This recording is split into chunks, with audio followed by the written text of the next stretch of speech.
آدمی تھے، لیکن آپ کا جذبہ کیا تھا اللہ اکبر اللہ ہی جانتا ہے۔ آپ جب جنگ میں جا رہے ہیں، جب جنگ میں پہنچ چکے تو امام حسین آر میں آ گئے تو حضرت برید نے کہا اے حسین سامنے سے ہٹ جا، سامنے سے ہٹ جا، کیونکہ مجھے پیارے آقا جناب محمد رسول اللہ کا چہرہ سامنے آ رہا۔ سبحان اللہ سبحان اللہ۔ تو میرے دوستو حضرت برید رضی اللہ تعالیٰ عنہ میدان جنگ میں ان یزیدیوں کو مولی اور گانجے کی طرح کاٹتے جا رہے ہیں، مارتے جا رہے ہیں، مارتے جا رہے ہیں، اور یزیدی جو لشکروں میں جو ہے بھگدڑ مچ گیا ہے۔ آخر یہ کون سا ہے؟ یہ برا آدمی ہے، اس میں کون سا پاور ہے؟ تو صاحب نے کہا اے یزیدیو یہ پاور جو ہے برید کی نہیں ہے، یہ پاور جو ہے جناب محمد رسول اللہ صلی اللہ علیہ وسلم کی ہے۔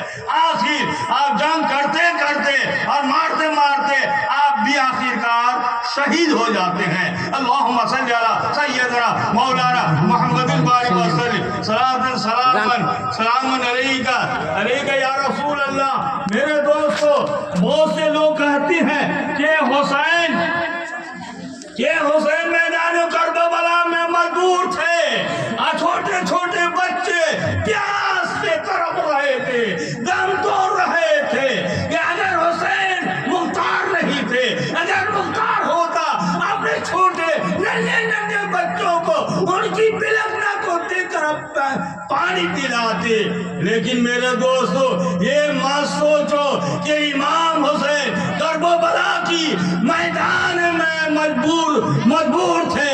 میرے دوستو مختار تھے، لیکن مختار تھے۔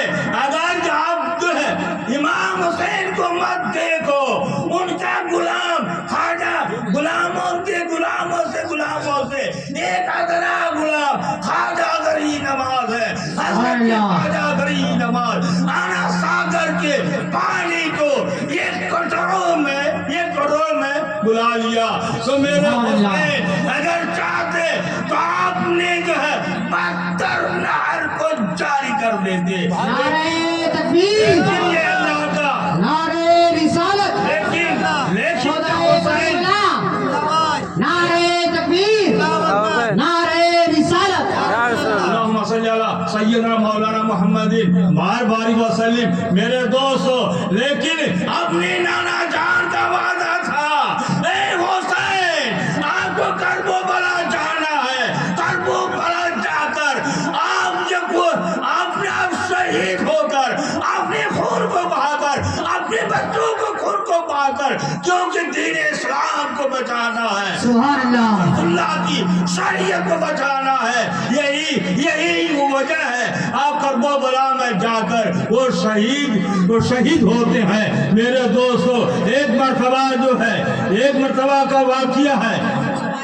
میرے سرکار دو جہاں صلی اللہ علیہ وسلم امام حسین کو لے کر پیار کر رہے ہیں، محبت کر رہے ہیں، اتنے میں جبرائیل امین حاضر ہوتے ہیں۔ جبرائیل نے عرض کیا یا رسول اللہ یہ جگہ دو خوشی نہیں ہوگی، یا حسین کو لیجئے یا اپنی امت کو لیجئے۔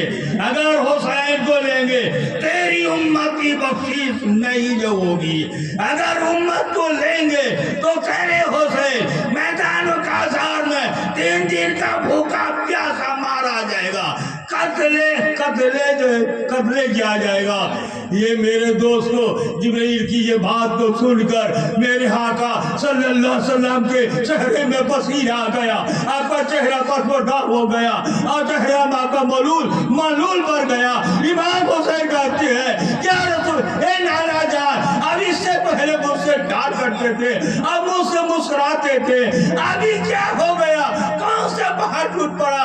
اب مجھ سے بولتے نہیں ہے، اب مجھ سے پیار نہیں کرتے ہیں، اب ہم سے بات نہیں کرتے ہیں۔ تو میرے آقا نے فرمایا اے حسین اصل میں بات یہ ہے کہ جبرائیل امین حاضر خدمت ہوا تھا، جبرائیل نے آ کر کہہ دیا، خدا کا پیغام لایا کہ میرے محبوب سے کہہ دو اے حسین کو لیں گے یا